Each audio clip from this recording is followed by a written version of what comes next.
चंबलपुर नामक एक गांव में लड़कियों के खिलाफ बहुत नफरत हुआ करता था। एक दिन गांव के मुखिया ने एक समावेश की आयोजन की और उस समावेश में गांव के सारे आदमियों के लिए मैं ये आदेश जारी कर रहा हूँ कि कोई भी अपनी बेटी को स्कूल नहीं भेजेंगे और अब से कोई भी महिला अगर बेटी पैदा करती है तो उसे अपनी बेटी के साथ गांव से बाहर निकाल दिया जाएगा। गांव वाले मुखिया के बात मानकर अपनी बेटियों को स्कूल भेजना बंद कर दी और गांव की जो भी महिला बेटी को पैदा किया उसे गांव से बाहर निकाल दिया गया। तुम लोगों ने मेरे बात मानकर बहुत अच्छा काम किया। ये बोलकर गांव की मुखिया वहां से चले गए, लेकिन अगले ही दिन से गांव में एक भयानक चुड़ैल हाहाकार मचाने लगी।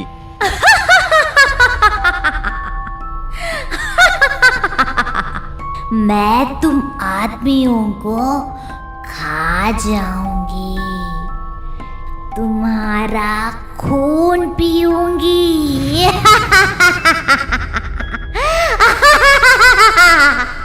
चुड़ैल से डरकर गांव के लोग मदद के लिए मुखिया के पास भागे। क्या हुआ? सब लोग इतने परेशान क्यों दिख रहे हैं? तब सबने मिलकर मुखिया को चुड़ैल की हरकतों के बारे में बता दी। तब मुखिया गुस्से में आकर उस चुड़ैल की सामना करने के लिए निकल पड़े।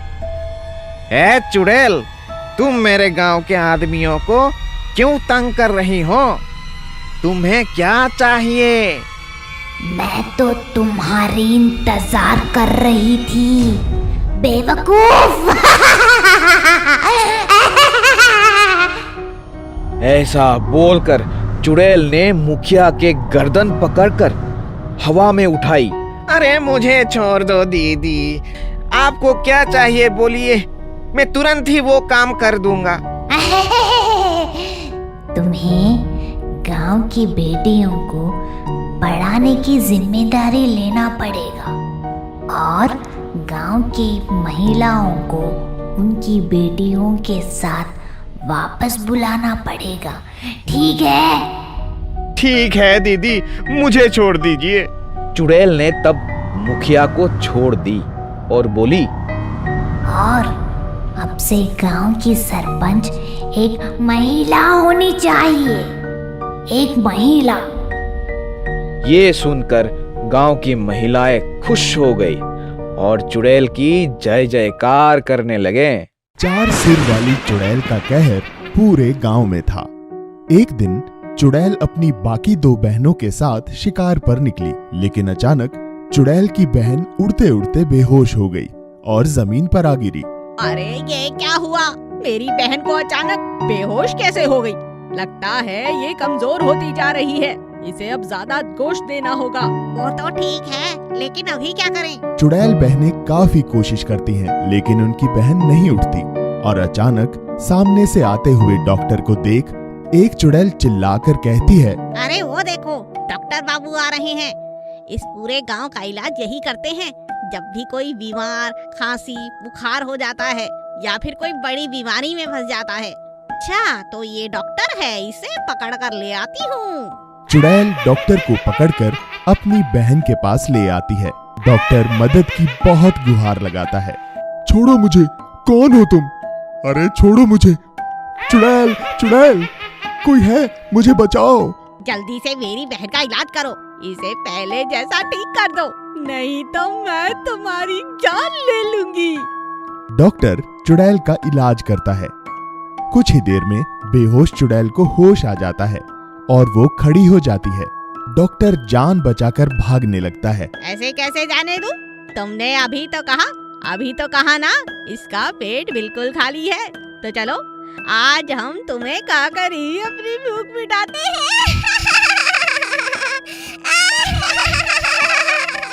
छोड़ो मुझे, अरे छोड़ो मुझे, चुड़ैल चुड़ैल, कोई है, मुझे बचाओ। डॉक्टर जान बचाकर भागने लगता है और चुड़ैलें उसका पीछा करने लगती हैं। भागते भागते अचानक डॉक्टर की नजर गांव के मंदिर पर पड़ती है और वो मंदिर में घुस जाता है। बाहर आजा डॉक्टर, कब तक रहेगा मंदिर में? अब भी तू बाहर आएगा तो हमारा भोजन जरूर बनेगा, याद रखना, तुझे छोड़ने वाले नहीं। डॉक्टर डर जाता है। मंदिर का पुजारी चुड़ैलों की आवाज सुनकर डॉक्टर की मदद के लिए आता है। तब तक डॉक्टर पुजारी को सारी घटना बताता है। लगता है अब ये नहीं सुनेंगी, इन चुड़ैलों को भगाना बहुत जरूरी है। पुजारी मंदिर में होते हवन की राख को चुड़ैलों पर फेंक देता है। चुड़ैलें भस्म हो जाती हैं और पूरे गांव को उन चुड़ैलों से मुक्ति मिल जाती है। डॉक्टर पुजारी का धन्यवाद करता है और खुशी खुशी अपने घर चला जाता है। जंगल में चुड़ैल। रसूलपुरा नामक एक गांव में एक बड़ा सा जंगल हुआ करता था। उस जंगल के अंदर जाने के लिए लोग डरते थे, क्योंकि लोग मानते थे कि उस जंगल में एक चुड़ैल का वास था। लेकिन कुमार इस बातों से सहमत नहीं था। कुमार एक लकड़ियां काटने वाला था। अरे रानी, मैं लकड़ियां काटने के लिए उस बड़े जंगल में जा रहा हूँ। अरे नहीं नहीं, पूरी गांव कहती है कि वहाँ एक चुड़ैल घूमती है। रानी, ये गांव वालों की बेकार की बातों में मत पड़ो।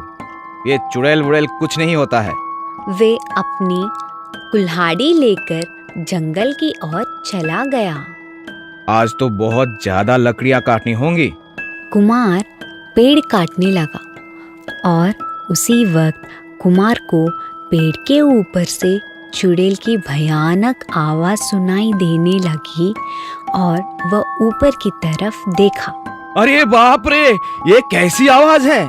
तभी अचानक चुड़ैल कुमार के सामने प्रत्यक्ष होकर चिल्लाने लगी।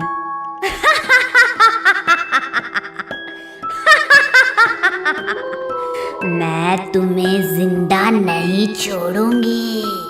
कुमार डर के मारे अपनी कुल्हाड़ी छोड़कर जंगल में भागने लगा। भागते भागते उसे जंगल में एक छोटी सी कुटिया दिखाई दी। अरे बाप रे, आज तो मैं मर ही जाऊंगा। ये चुड़ैल मेरा पीछा छोड़ ही नहीं रहा।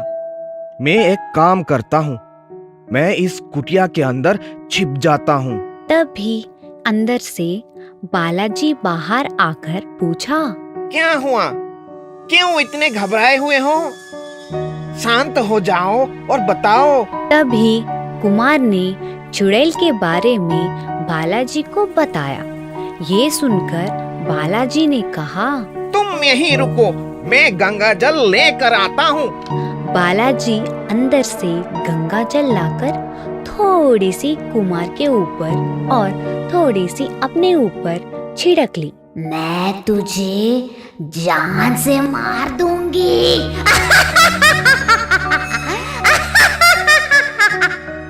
जैसे ही वह चुड़ैल कुमार और बालाजी के पास आई, उन दोनों के कपड़ों के ऊपर गंगा जल देखकर वह चुड़ैल तुरंत ही गायब हो गई। धन्यवाद, आज आपने मेरी जान बचा ली। कैलाशपुर नाम का एक गांव में स्वाति नाम की एक बहुत सुंदर लड़की रहती थी। उसे शिवा नाम का एक आवारा लड़का रोज चिढ़ाता था। शिवा की इन हरकतों से तंग आकर स्वाति अपने पिता से शिकायत कर दी, जो पेड़ के नीचे बैठे थे। तभी पेड़ के पीछे से एक चुड़ैल ने स्वाति की पूरी बातें सुन ली। नहीं स्वाति, लड़कियों को ये सब सहना पड़ता है। आइंदा से इस तरह की शिकायतें मत करना, ठीक है? ये बोलकर स्वाति को घर ले आए। इस गांव के मर्द तो बिल्कुल राक्षस जैसे हैं, लड़कियों का दर्द नहीं समझते। कुछ साल पहले मुझे भी एक आवारे ने प्यार के नाम से धोखा देकर मुझे मार दिया था, और अब शिव को मैं जिंदा नहीं छोड़ूंगी।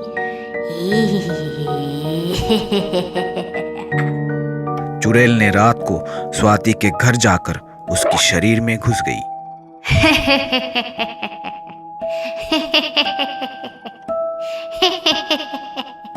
कल मैं उस शिव को मजा चखाऊंगी। हर रोज की तरह शिवा स्वाति को छेड़ने लगा। शिवा इस बात से अनजान था कि स्वाति के अंदर चुड़ैल है। चलो शिव, हम कहीं अकेले में जाकर बातें करते हैं। ये सुनकर खुशी के मारे पागल होकर शिवा स्वाति को एक सुनसान जगह पर ले गया और वहां पहुंचते ही स्वाति चुड़ैल बन गई।